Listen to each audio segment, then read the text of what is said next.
pour moi un plaisir de vous retrouver sur ces plateaux d'Info Plus pour un nouveau numéro d'Info Plus sur Malaika Télévision. Madame, Messieurs, merci d'être avec nous. Bienvenue à tous. Info Plus est votre émission de la rédaction politique des Malaika Radio et Télévision qui réunit les professionnels des médias autour d'une question d'actualité. Et aujourd'hui, nous parlons encore sur la loi Mouyaya. Et mes invités, c'est tout simplement Philine Toumba. Bonjour, c'est un plaisir de vous recevoir de nouveau sur les plateaux d'Info Plus.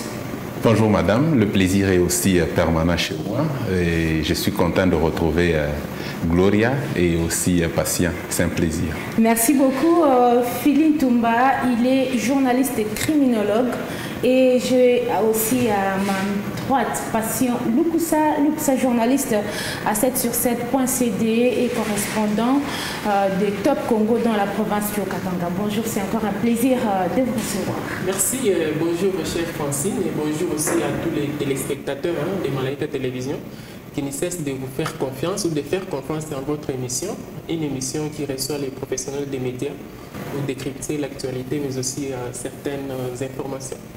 Merci beaucoup Patient. Et Gloria Mpanga, elle est rédactrice en chef à la radio et télévision Héritage, en même temps journaliste à Congo Durable. C'est un plaisir de vous recevoir sur ces plateaux et bonjour et bienvenue Gloria. Bonjour Francine, bonjour à tous. C'est un plaisir d'être là et surtout de partager ce plateau avec les confrères Phili et Patient. Merci Gloria. Alors, la loi Mouyaya régit-elle les journalistes œuvrant dans l'audiovisuel, la presse écrite, la presse en ligne et même ceux indépendants? Est-ce que cette loi régit-elle équitablement cette catégorie des journalistes, Phili? Moi je crois que idéalement oui, mais il faut dire que cette loi portée par le gouvernement, quand je parle de la loi portée par le gouvernement, parce que Mouyaya est membre du gouvernement, je persiste, j'insiste, c'est d'abord pour protéger non seulement le gouvernement, mais l'image de la RDC. Et aujourd'hui, nous allons tous nous rendre compte qu'on a constaté beaucoup de dérapages. Et ces dérapages, c'est plus par ces journalistes qui œuvrent en ligne le plus souvent. Et aussi pour mettre fin à ces dérapages. C'est vrai que la loi elle-même porte sur la liberté de la presse, mais c'est plus par rapport à ces dérapages qu'on a enregistrés ces derniers temps. Il y en a qui s'attaquent ouvertement aux membres du gouvernement, il y en a qui s'attaquent à un certain nombre de politiciens, mais il y en a aussi qui défendent abusivement certains politiciens. Et pour régler tout ça, je pense que la loi vient mettre fin à tout ça ou en fait diminuer.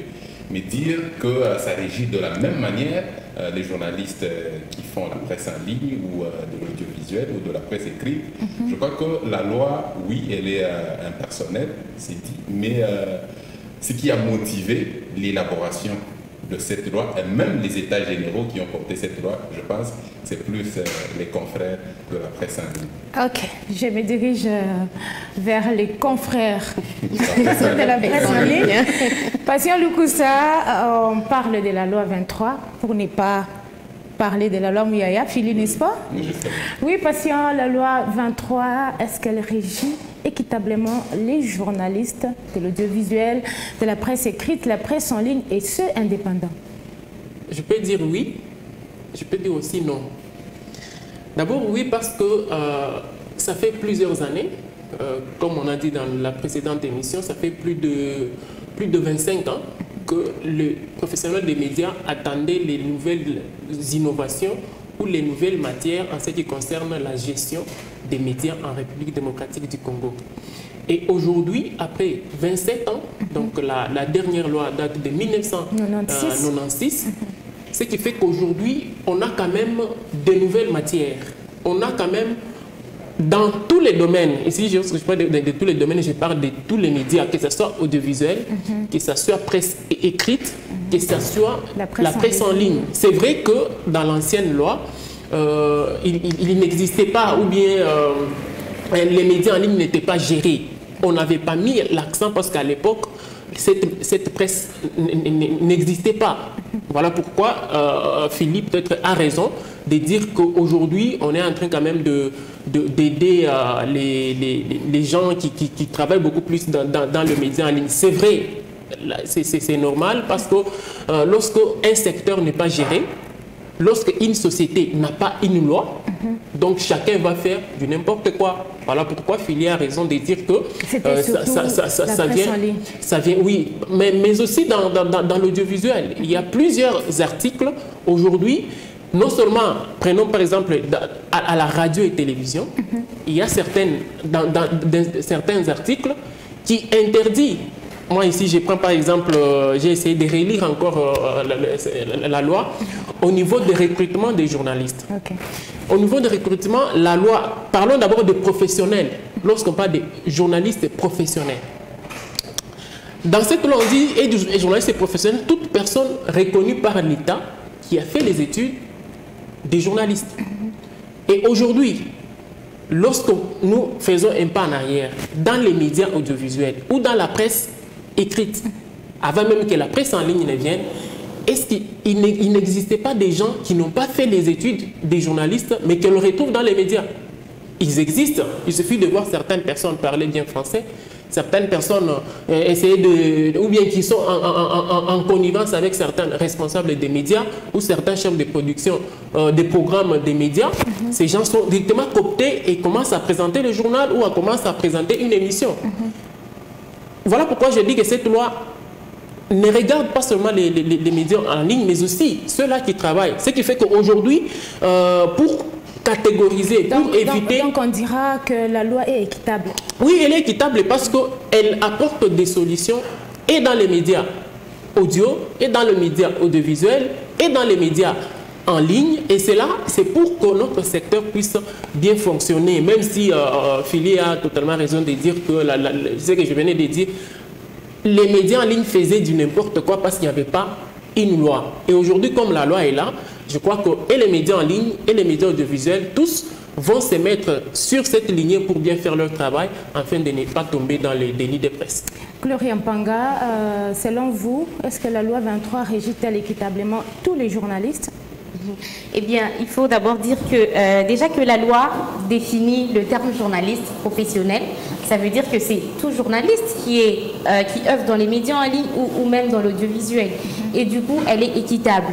Mais j'ai rejoint encore Philippe parce que, vous savez, concernant les médias en ligne, en fait, par rapport à l'audiovisuel, l'audiovisuel a gardé son caractère classique, hein, ça il faut le dire, même si on a assisté à une transportation des informations de l'audiovisuel vers les médias en ligne. Ils ont gardé leur caractère classique. Mais les médias en ligne, au vrai sens du mot, nous avons vraiment, vous et moi, assisté à des dérapages, nous avons assisté à des attaques personnelles. Il y a des articles qui sont vraiment sortis même de leur contexte. On se demande, c'est une information, c'est une opinion ou c'est quoi? Et du coup, et aussi pour essayer de redorer l'image du pays, parce que je vais dire que ce n'est pas vraiment l'audiovisuel. Il a dit comme les toujours Philippe. Voilà, ce n'est pas vraiment l'audiovisuel qui a, entre guillemets, stylé cette image. C'est à force de multiplier des articles en ligne qu'on a vraiment eu une certaine image du pays, des politiques congolaises et même des journalistes congolais. Alors cette loi vient quand même mettre l'accent sur les médias en ligne et moi je trouve que ça c'est bon. Et vu qu'on parle des journalistes de manière générale, donc cette loi, elle est équitable. Ok, patient, donc personne n'accuse les médias en ligne. Je pense que les réflexions sont tout à fait normales. Oui, c'est tout à fait normal. Ici, il y a un autre aspect que je voulais aussi ajouter.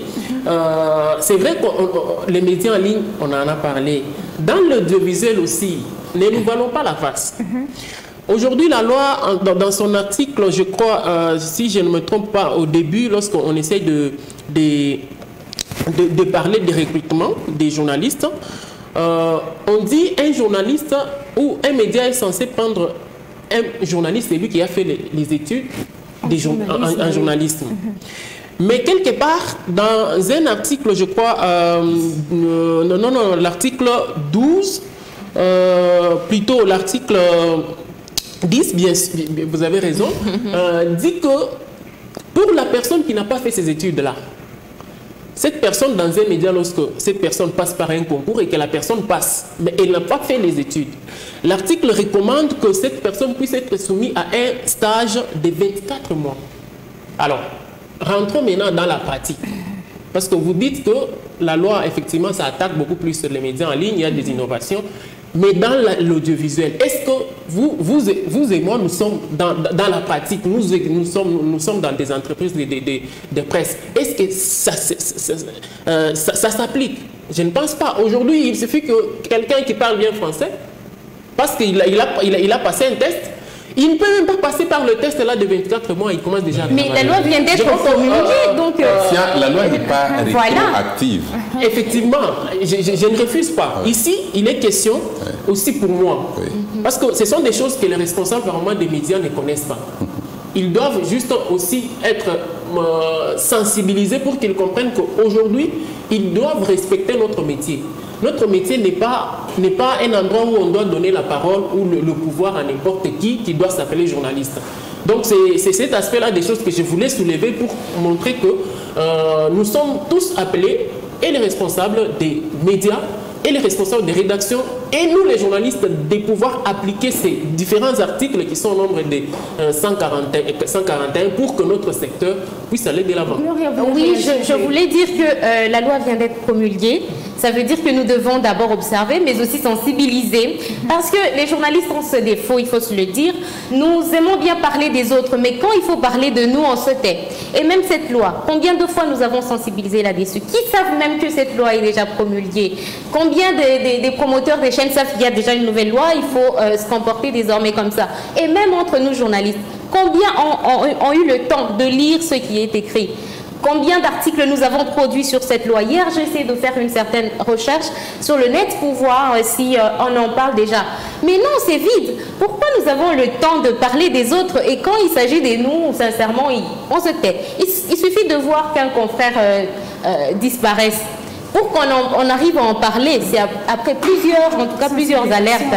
Oui, et donc c'est sur ce point que je trouve qu'il faut vraiment multiplier des articles, des informations, des analyses sur cette loi pour inviter les autres à s'enquérir en tout cas de tous ces textes.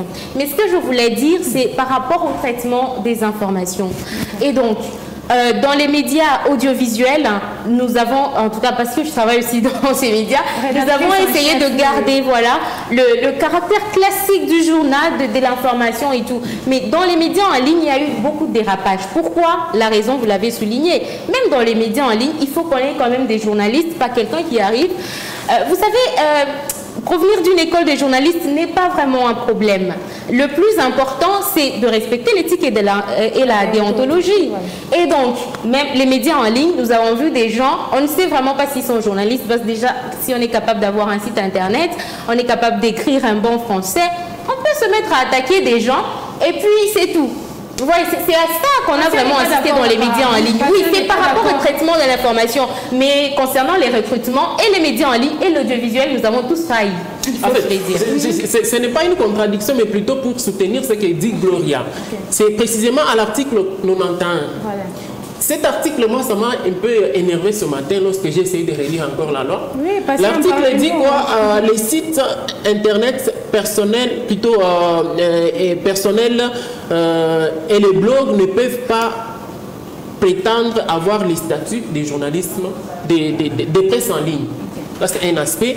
Mais aussi, le précédent article, c'est l'article 88 qui dit qu'un média en ligne doit disposer d'un directeur de publication et il emploie, imaginez, il emploie au moins 2 journalistes. Là, tu t'es senti directement concerné. Mais je me suis dit, mais ça c'est grave. Moi, je travaille beaucoup plus en ligne. Je vous dis que, par exemple, à 7 sur 7, je vais essayer peut-être de donner un peu les secrets, comment est-ce que nous travaillons. Il existe 2 directions. Il y a la direction centrale qui est gérée, il y a des journalistes de KIN, et la direction province qui est aussi autonome, qui est gérée par, qui a aussi une rédaction. Et là-bas, nous sommes pas moins de 20.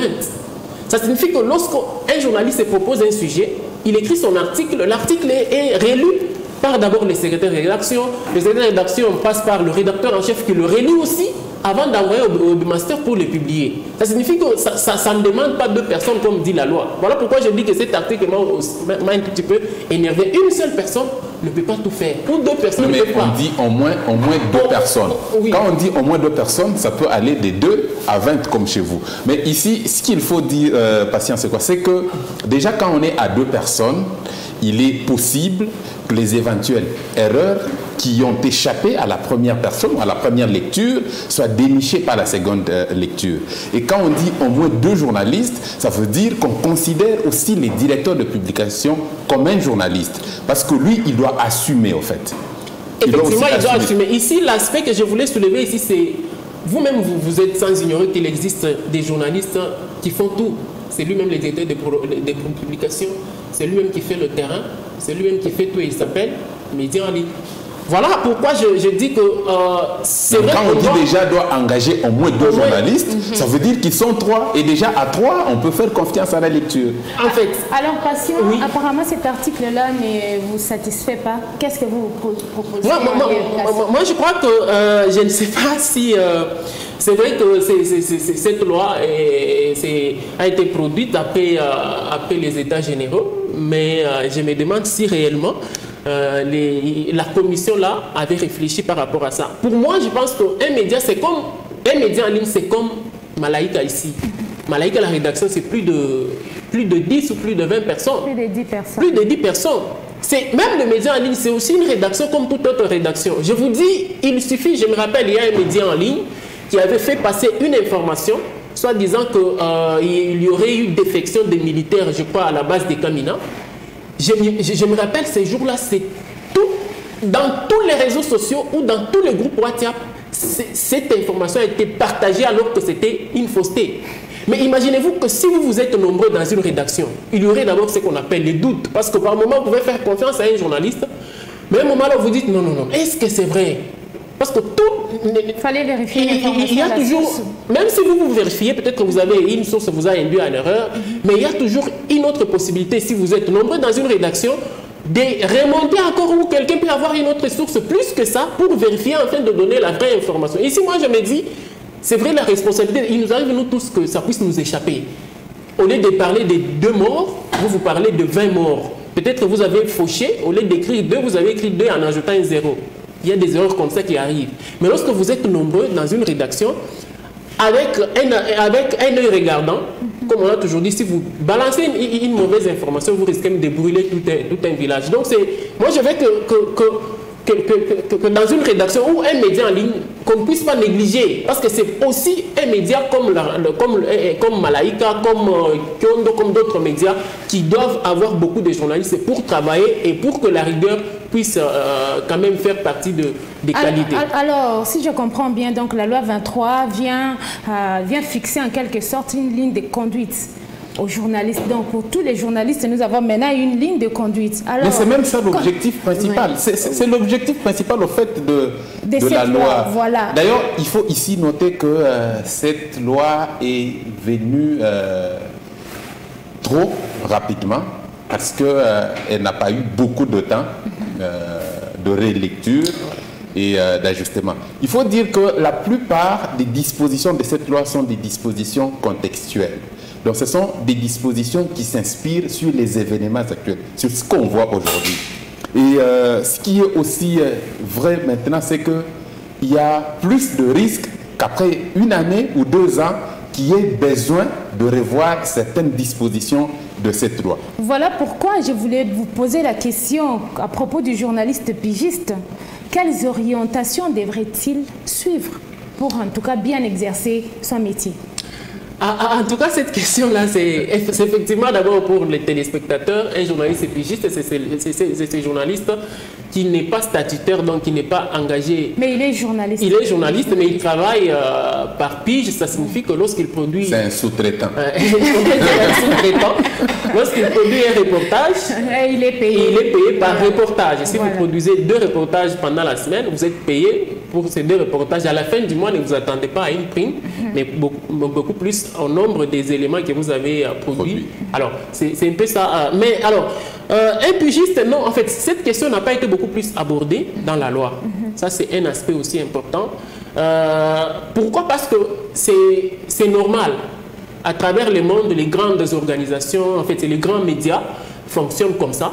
Un pigiste, c'est comme quelqu'un qui travaille dans une agence en communication ou une agence de presse, voulais-je dire, quelqu'un qui a ses sources vraies, il vérifie, il a une information, il vend son information par n'importe quel média. Mais là, en République démocratique du Congo, il y a quand même certains médias qui ont quand même innové de ce côté-là, même à Malaika, je vois dans vos journaux, quand même des correspondants qui sont à gauche, à droite. Je suis sûr et certain que ces correspondants ne sont pas payés comme les journalistes qui sont sur place. Donc, cette question n'a pas été beaucoup plus évoquée dans la loi, mais c'est normal. C'est tout à fait normal. J'espère peut-être avec le temps, comme l'a dit Philly, s'il y a encore des besoins, ou bien s'il y a cette corporation-là des journalistes correspondants à travers la RDC qui revendiquent aussi qu'ils puissent commencer à être payés comme tous les journalistes, parce qu'ils font aussi un travail d'éthique. Non, mais moi, je pense que, comme je le disais, c'est un sous-traitant. Sa question, ou la question du pigiste, ne pouvait pas être traitée particulièrement parce qu'il y a quelqu'un d'autre qui endosse la responsabilité. Oui. Je veux dire quoi? Je veux dire que vous êtes pigiste à Malaika, vous n'endossez pas la responsabilité de la diffusion de l'information sur Malaika. Je veux dire que quand vous avez votre information et que vous vendez à Malaika, il y a quelqu'un d'autre qui porte votre information. Malaika ne viendra pas dire que non, cette information nous vient de notre pigiste. Non, vous dédouanez de la responsabilité de la diffusion de l'information. Et moi, je ne vois pas comment la loi peut porter attention sur n'importe qui ou sur un quelconque qui aide Malaika comme une source d'information.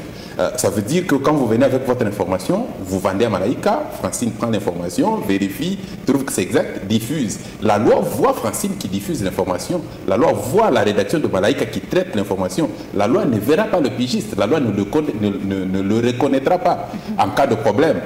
Mais il est reconnu, c'est comme moi. Moi, je suis pigiste de Top Congo. Oui. Vous voyez? Donc, je suis payé à la pige.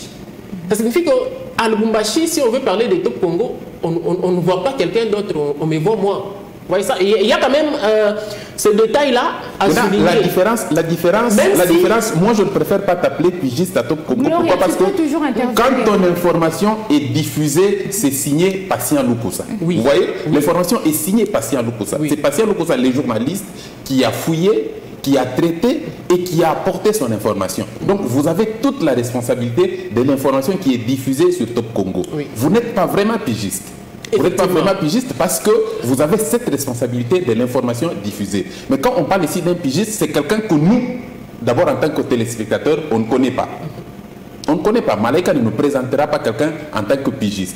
Et il y a une différence à un pigiste qu'un correspondant. Un correspondant, c'est un journaliste. Oui, ça c'est important. Que l'organe de presse... Comme patient, on sait qu'il est correspondant. Oui, voilà. Que l'organe de presse place à un endroit différent de la station. Vous pouvez être journaliste à Malaika, mais vous êtes posté à Kinshasa, par exemple, ou vous êtes posté à Kananga. Ça ne veut pas dire que vous devenez pigiste de Malaika. Non, vous êtes journaliste à Malaika, mais vous assumez la correspondance d'un autre lieu que là où est diffusée l'information. Donc c'est un peu différent d'un simple pigiste. Moi, comme je l'appelais un pigiste, c'est un sous-traitant. Donc aujourd'hui, on a une entreprise qui fait ou qui vend des actions, mais si cette entreprise a un sous-traitant qui aide à parvenir à ses services ou à ses actions, on ne verra pas ces sous-traitants en cas de problème. Je ne sais pas si ça passe. Oui, alors, moi j'aimerais qu'on évolue d'abord avec cette loi. Et j'adopte aussi la proposition des Philly, en tout cas, il a proposé qu'avec le temps, même un an après, qu'on puisse revoir certaines dispositions. Parce que je suis sûre qu'avec le temps, il y aura encore peut-être un problème que certains pigistes... Pas un problème, il y aura beaucoup de problèmes. Oui, beaucoup de problèmes. Il y aura beaucoup de problèmes par le simple fait qu'aujourd'hui, tout ce qui est prévu par la loi sur les plans techniques n'est pas réalisable. Vous voyez, tout ce qui est prévu par la loi n'est pas réalisable sur les plans techniques. Aujourd'hui, par exemple, quand on vous parle des conditions de recrutement, ces conditions ne sont pas aujourd'hui contraignantes parce que les organes de presse, comme prévu par la loi, ne sont pas encore subventionnés. Vous voyez, il y a des choses qui sont prévues, qui ne sont pas encore applicables, et c'est très difficile que vous mettiez de sanctions là où ce qui est prévu n'est pas encore applicable. Alors je pense qu'il y aura beaucoup de problèmes parce que la loi est là. Mouyaya va laisser le nom dans les annales, on parlera de la loi Mouyaya, mais son application, jusqu'à preuve du contraire, va poser problème. Oui. L'application de la loi va poser des sérieux problèmes. Parce qu'aujourd'hui, par exemple, moi je veux vous dire que quand l'on parle, par exemple, du CESAC, le CESAC, c'est une institution d'appui à la démocratie. On pourra évoluer, on va arriver en tout cas à la question du CESAC. Oui, d'accord. Parlons un peu de la publicité. Oui. Alors ici, un autre aspect important dans cette loi, c'est... D'ailleurs, la loi parle de l'aide financière publique. Je crois que la fois dernière, nous avons essayé de défroler un peu, mais on n'est pas entré en détail. Ici, au niveau de l'article 19, la loi parle de médias publics qui sont financés par l'État congolais. Ce qui fait que la chaîne nationale, on dit il y a la redevance audiovisuelle, on doit, même si par moment, je me demande si Filia a déjà même payé cette redevance audiovisuelle, parce qu'il suit chaque fois la RTNC, mais il ne paye pas. Donc, nous ne vous en faites pas, nous payons d'une manière ou d'une autre. D'une manière ou d'une autre. Donc, dans chaque taxe, il y a... Effectivement. Voilà. Alors, ici, je voulais évoquer juste un aspect important parce que nous parlons de nous, journalistes. La loi parle de... Au niveau de l'article 24, on parle du message publicitaire. Filia a parlé de l'applicabilité, effectivement, ce sera un problème. On dit ceci, qu'un message publicitaire ne peut porter la signature d'un journaliste professionnel. Alors, nous évoluons dans les médias. Vous et moi, Gloria est rédactrice en chef à Héritage. Est-ce que nous n'entendons pas de publicités dans lesquelles les journalistes ont donné leur voix? Mais voilà pourquoi. Moi je crois que cet article, c'est pas nouveau. Alors que faut-il faire? Voilà pourquoi il faut vraiment. L'article vient. D'abord, il faut noter que ça existait même dans elle existait, mais. Alors, lorsqu'on reprend cet article ici, je crois qu'ici, il est question de nous. Maintenant, moi, je me dis, Francine est chef de programme, la publicité est là, mais Francine demande à Gloria, non, pose la voix. Gloria, elle va refuser ou accepter, parce que Francine, c'est son chef. Voilà pourquoi Filia a dit que cette loi... Il y aura beaucoup de problèmes dans son applicabilité, sincèrement, ça c'est sûr. Et puis cette loi, il faut dire qu'elle est aussi... en fait, cet article est reprise aussi dans la loi de 1996. Et donc, nous avons vu, oui ou non, des journalistes donner leur voix à des publicités. Nous l'avons vu. Qui a été là pour faire le suivi de l'application de cette loi? Qui sera là pour faire aussi le suivi? Le média, je trouve que certains médias, ou presque tous les médias, vont aussi présenter leurs moyens de défense face à cette loi. Déjà, moi, je pense qu'il y a des frontières qu'il faut nettoyer. Les frontières qu'il faut nettoyer, notamment, c'est la différence entre l'information et les concepts voisins. Déjà, quand vous parlez des messages publicitaires, ça peut être une simple propagande. Et ça, on voit les journalistes dedans. Vous voyez? On voit les journalistes dedans. Les journalistes qui font des messages tout à fait propagandeurs et que l'on appelle parfois information. Public reportage. Voilà. Et moi, je pense qu'il faut nettoyer déjà toutes ces frontières-là pour laisser ou éclaircir le champ du journaliste. C'est vrai que dans l'application de la loi, il y a d'abord la discipline individuelle. Là, on parle de l'éthique et de la déontologie. Le journaliste lui-même, il sait que, selon la formation qu'il a suivie, il sait qu'il n'a pas, que ce n'est pas beau ou ce n'est pas bon pour un journaliste de placer sa voix dans un message publicitaire ou dans n'importe quel spot publicitaire. Ici, le problème, c'est quoi? Le problème, c'est qu'on sait que tout ce que le journaliste dit est vrai. C'est l'idéal. Tout ce que le journaliste dit est vrai. Et quand on lui interdit de placer sa voix dans un message publicitaire, c'est pour éviter la tricherie, au fait. Éviter la tricherie, comment? Ça veut dire que quand un journaliste vante quelque chose, il peut embellir, il peut donner même des informations, il peut influencer l'opinion, voilà. Il peut influencer l'opinion. Et ça, c'est de la tricherie.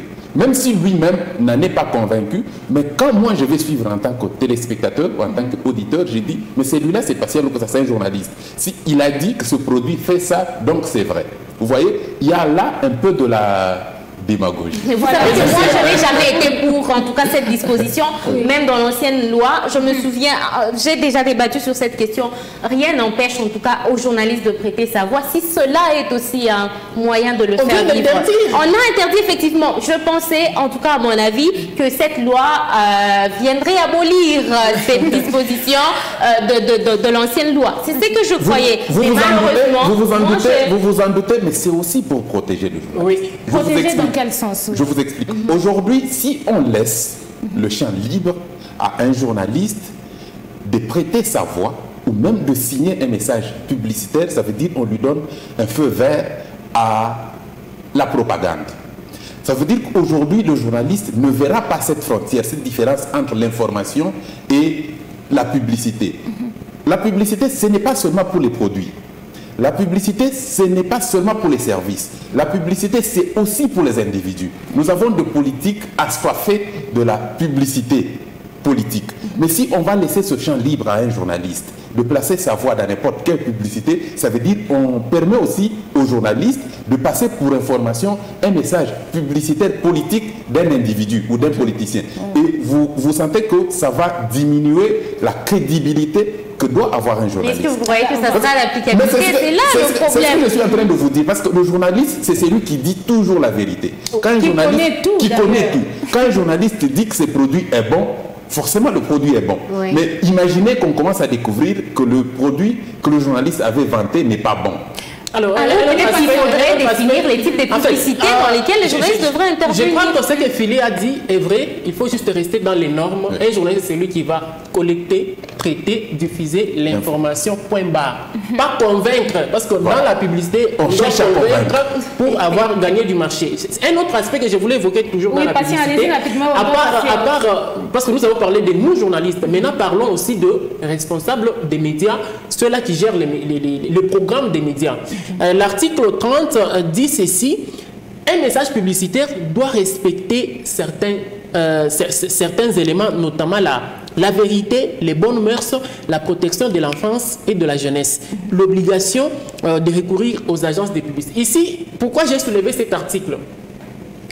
Vous êtes sans ignorer que pendant la journée, on fait passer des publicités de la boisson alcoolique. Ce qui est interdit d'ailleurs. C'est interdit, mais on voit dans les médias des professionnels, des gens faire passer ces messages avant 20h, avant 21h, parce que de tels messages publicitaires doivent passer nécessairement lorsque les enfants dorment. Il y a une loi qui réglemente. Dans certaines maisons des Dans certaines maisons, oui. Est-ce que dans d'autres maisons, est-ce que les responsables connaissent ça, qu'il est interdit? Donc ici, il est aussi question des responsabilités des responsables des médias. Ils doivent savoir qu'ils jouent un rôle très important dans la société. Ils doivent respecter, les enfants sont devant la télévision ou sont en train d'écouter la radio. Il ne faut pas faire passer, par exemple, vous voyez une publicité où une femme est très mal habillée et on fait passer ça. Même les enfants, lorsqu'ils sont dans leur salon en train de regarder, parce qu'ils sont avec les parents, vous voyez les enfants se cacher le visage. Parce que les filles qui passent dans les publicités sont très mal habillées et ça n'honore pas. Et toutes ces choses, je crois que c'est aux responsables aussi des rédactions, plutôt des programmes des médias, doivent savoir que, doivent lire. Moi, je les appelle à se procurer. J'appelle nous tous ici, imprimons cette loi, donnons à nos responsables, et tous les confrères qui nous écoutent doivent donner ça à nos responsables pour qu'ils comprennent que nous avons un rôle très important à jouer. Mais passion, les médias sérieux respectent tout ce que vous dites. Eh oui. Sérieux, effectivement. Oui. Mais comme vous avez dit, les médias, certains, d'ailleurs, il faut dire certains, parce que dire que les médias, lorsqu'ils sont devant de l'argent, certains ne les respectent pas. Merci, Passion. Alors, parlons du journal qui est un programme de la radio et de la télévision. Alors, doit-il bénéficier d'un sponsoring ou d'un parrainage? Gloria. Eh bien, non. En tout cas, dans j'ai dit déjà non. Oui, expliquez-nous. Oui. Pourquoi? Parce que celui qui sponsorise un journal a directement la main mise sur ce dernier. Et pourtant, le journal doit garder son caractère sacré, véridique. Il est journal. Tout ce qui est dit est vrai. Alors, lorsque, imaginez une institution publique ou privée sponsorise un journal et puis cette institution fait face à quelques difficultés ou est accusée par ses employés et cette information doit être diffusée dans notre journal. Je sais que d'une manière ou d'une autre, nous subissons cela parce qu'avec nos partenaires, les annonceurs et autres, il est difficile de diffuser parfois certaines informations. Nous taisons certaines choses parce que nous avons un partenariat. Mais nous ne pouvons pas amener cela juste dans un journal pour garder, vous voyez, le caractère véridique d'un journal. Celui qui sponsorise le journal, il a le droit de vous dire, par exemple, que tel est mon ami, j'ai appris qu'il y a ceci, ne diffusez pas. Vous allez suivre. Alors, et pour ça, c'est vrai, dans la loi, je l'ai aussi lu, que un programme de radio ou de télévision peut bénéficier d'un sponsoring ou un parrainage.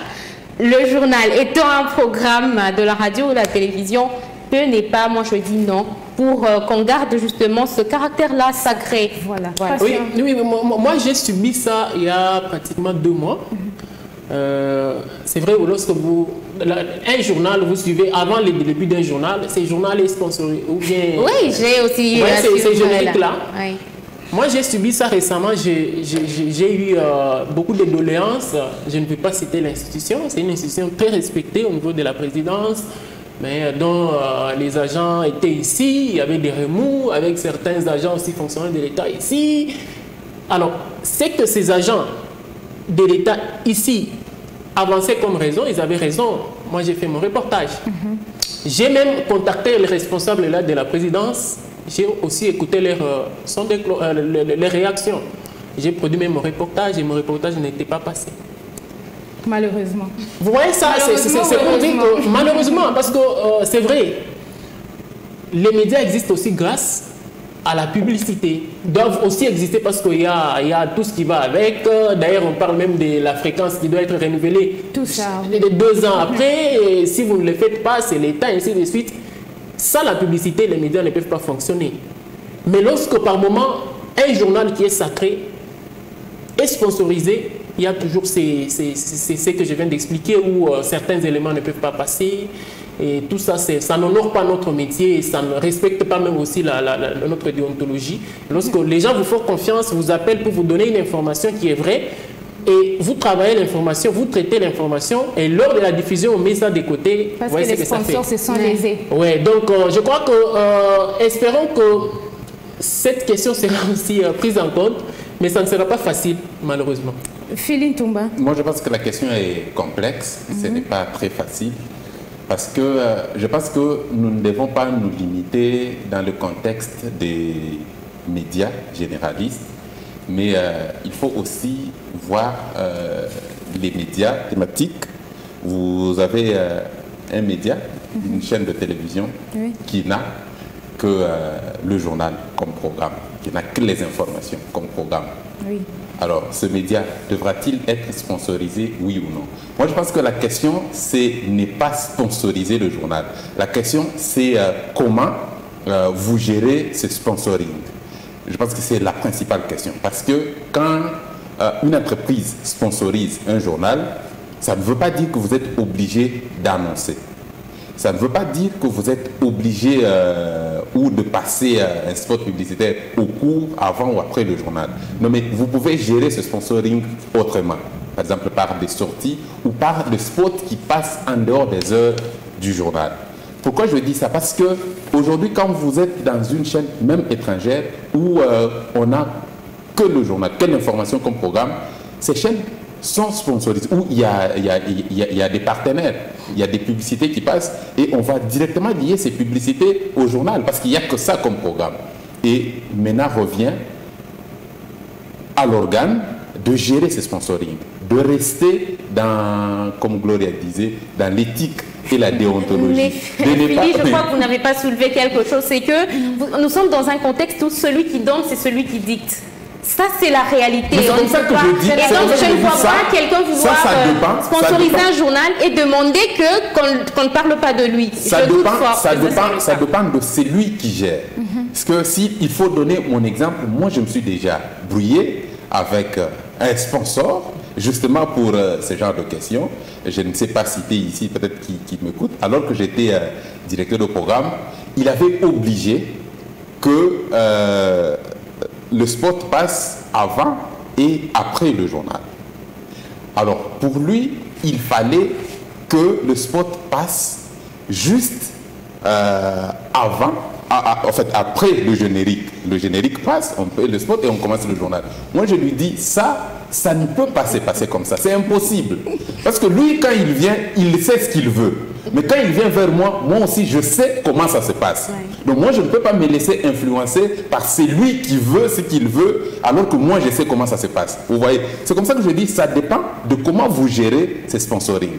Mais si vous arrivez à lui expliquer que la loi interdit ça, ou que l'éthique interdit ça, à la place de ce que vous proposez, on peut faire ça. Mais moi, je pense que si c'est une entreprise sérieuse ou c'est une personnalité sérieuse, je pense qu'elle comprendra.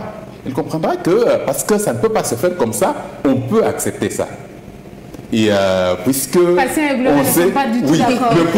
Non, mais ils ne sont pas d'accord, moi je comprends. Moi je comprends parce que, comme je le disais, on est dans les contextes louchois, contexte congolais, où sans la pub, on n'évolue pas. Sans la pub, on ne paye pas. Sans la pub, on n'est pas viable. Oui. Vous voyez? Et dans ce contexte-là, je suis d'accord avec eux, c'est difficile. C'est difficile, pourquoi? Parce qu'on va laisser les sponsors décider. Et il y a même des organes où les sponsors est tellement décideur qu'il va même influencer le programme. Ça veut dire que certaines émissions seront décalées parce que le sponsor a décidé. En fait, on va se rendre compte que ce sont les sponsors ou les partenaires qui gèrent désormais les programmes de nos médias. Parce que c'est eux qui nous donnent de l'argent. Et ça se voit, ça se passe comme ça. Donc, il y a tellement de choses à dire sur la loi 23 pour ne pas parler de la loi Mouyaya Fili. Oui, mais moi je pense que cette loi, il faut qu'on en parle comme on le fait, mais j'insiste, son applicabilité va poser des sérieux problèmes. Parce que même certaines institutions qui entrent en jeu ne sont que des institutions passagères. Je voulais, vous m'aviez interdit, la première fois vous m'aviez arrêté, je voulais parler du CESAC. Parce que certains, le CESAC vient pour aider le ministère, ça veut dire pour aider le gouvernement à appliquer les contraintes de la loi. Mais vous allez vous rendre compte que le CESAC lui-même, il est passager. C'est une institution d'appui à la démocratie. Peut-être qu'on va atteindre un niveau de démocratie où on n'aura plus besoin du CESAC. Alors je me demande ce que deviendra la loi. Vous voyez?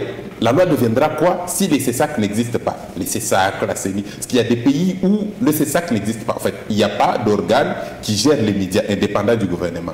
Alors, si nous arrivons dans le cas où nous avons grandi en démocratie et qu'on n'a plus besoin du CESAC, que deviendra la loi? C'était la question que je voulais poser. Je la pose quand même à Patient et Gloria parce que Fili a tellement insisté pour parler du CESAC. La presse et l'exécutif sont deux institutions qui se doivent d'une interdépendance. Alors, cependant, de facto, le ministère de la Communication et des Médias a prisé sur les CESAC, le Conseil supérieur de l'audiovisuel et de la communication. Pensez-vous que c'est... En étouffant l'UNPC. Est-ce là peut-on parler du revers de la médaille? Je crois que c'est vrai, le CESAC, comme on a dit, c'est le Conseil supérieur de l'audiovisuel et de la communication, qui est un organe d'appui à la démocratie, mais à qui on a donné certains pouvoirs pour pouvoir réglementer tout ce que nous avons fustigé ici. L'applicabilité, c'est ici ou cela. L'organe qui doit censé suivre tous les médias, normalement le CESAC, même dans sa division provinciale ici, doit avoir au moins plus de 20 télévisions ou bien téléviseurs, je voulais dire, radio, pour suivre le programme de chaque média. Et au quotidien. Et au quotidien, les gens doivent être engagés. Moi je ne connais qu'une seule personne, d'ailleurs dans le Haut-Katanga ici, M. Richard, je ne sais pas s'il a des gens dans son bureau, mais je crois que... Déjà il a un bureau? Je crois qu'ici, il est question, c'est vrai le CESAC, la loi ici, pour qu'on suive de près tout ce qui se passe dans les médias, pour qu'il y ait même des sanctions. Je crois qu'on doit aussi aider le CESAC à mieux se restructurer, avoir du personnel pour que chaque jour, des gens, je sais qu'à l'ANR, il existe aussi des gens qui sont là pour suivre les médias, pour suivre ce qui passe. Tout celui qui va déraper, il sera aussi poursuivi. Mais au niveau de ces sacs, c'est ça même son travail. Il est là pour suivre, il doit faire le monitoring pour éviter que les journalistes ne puissent pas plaquer des sons dans des messages publicitaires, pour que les responsables des programmes ne puissent pas faire passer des publicités à caractère sexiste pendant que les enfants suivent la télé, pour que tout ce que nous avons condamné ici ne puisse pas passer. Donc, je crois que nous sommes suivis, mais je me demande si en province ou dans les provinces, les CESAC existent. Je crois que c'est une question primordiale, effectivement, qu'il y a encore du travail à faire pour qu'on puisse quand même appliquer cette loi. Gloria. Alors, cela va aussi, ce qu'il vient de dire, va aussi éviter à ce que cette loi soit personnalisée. Voilà. Sinon, on risque de tomber dans une situation où cette loi vise des personnes bien connues et puis nous allons encore revenir dans la RDC ne garantit pas la liberté de la presse et tout. Alors, et pour ça, le CESAC doit travailler. Le CESAC qui est d'ailleurs passager. Voilà. Le CESAC, le jour où il n'y aura plus CESAC, qu'est-ce qu'on va faire? Voilà, c'est ça. C'est le gouvernement qui va directement gérer les journalistes, les organes de presse de manière générale. Et quand c'est le gouvernement qui doit directement être en contact avec les organes de presse, vous savez déjà ce qui va suivre. Nous allons tout suivre ce qu'on va nous dicter. Mais c'est vrai, ça sera pas quand même pour aujourd'hui. Il y a bien d'organes qui existent aujourd'hui qui n'ont plus leur raison d'être, mais nous les connaissons. Et donc, le CESAC, ça doit d'abord être un travail de restructuration, en tout cas tout ça, ça doit d'abord être fait avant qu'on parle de suivi. Moi je crois même que l'applicabilité de cette loi, si elle aura lieu, ça ne sera pas vraiment en 2023, ça sera dans les années à venir. Il y a encore du travail à faire. Alors, on tend déjà vers la fin de l'émission. Donc, j'ai une question, vous allez me répondre dans 30 secondes. La loi 23 est muette pour ceux qui créent des entreprises de presse pour leur propre propagande. Bon, je sais aussi que la loi est muette concernant la rémunération des journalistes. Est-ce que là, on peut parler vraiment de la faiblesse de la loi 23 ?